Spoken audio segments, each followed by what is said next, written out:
dalam meningkatkan kepercayaan masyarakat untuk tetap percaya pada lembaga syariah.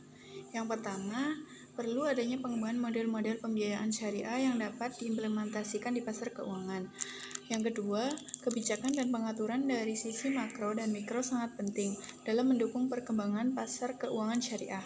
Terakhir, perlu adanya pengembangan produk pasar keuangan dan peningkatan efisiensi sektor keuangan. Semua itu harus didukung oleh sumber daya manusia yang bagus. Kemudian nomor 2, investor juga perlu mempertimbangkan tingkat resiko suatu investasi. Sebagian dasar pembuatan keputusan investasi untuk menurunkan resiko investor perlu melakukan diversifikasi. Diversifikasi dapat bermakna bahwa investor perlu membentuk portofolio penanaman dana sedemikian rupa sehingga resiko dapat diminimalkan tanpa mengurangi return yang diharapkan. Mengurangi resiko tanpa mengurangi return adalah tujuan investor dalam berinvestasi.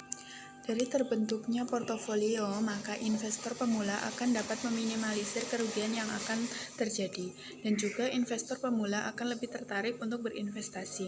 Contohnya, penerapan pada lembaga keuangan bank syariah dan non-syariah atau konvensional. Portofolio aset bank syariah dan bank konvensional mengalami peningkatan dari tahun ke tahun, meskipun pada tahun sebelumnya mengalami penurunan karena dampak globalisasi. Analisis kedua bank tersebut yang lebih menonjol adalah bank syariah dibanding bank konvensional.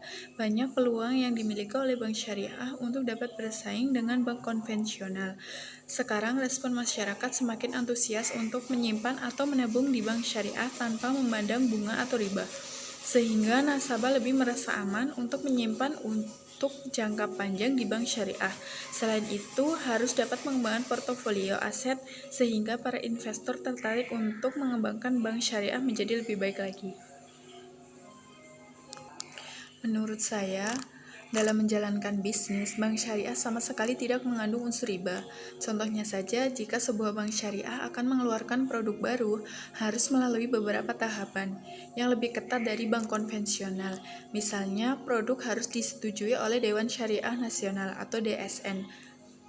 Setiap produk di bank syariah itu memiliki akad dan fatwa. Keduanya harus dilengkapi. Kalau tidak, ya tidak akan bisa keluar. Berbeda dengan bank konvensional dalam jangkauan produk hanya ke otoritas jasa keuangan, maka bank syariah harus ke DSN lebih dahulu. Setelah itu baru disetujui dan akan diajukan ke OJK.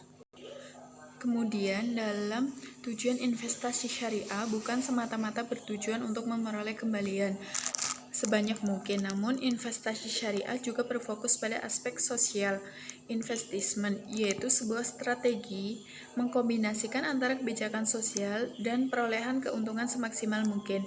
Sementara itu, investasi konvensional hanya mengejar kemajuan ekonomi. Kemudian, investasi syariah juga menerapkan akad yang sesuai dengan ajaran agama Islam, yaitu sewa menyewa atau ijaroh, kerjasama atau musyarakah, dan bagi hasil atau mudharabah.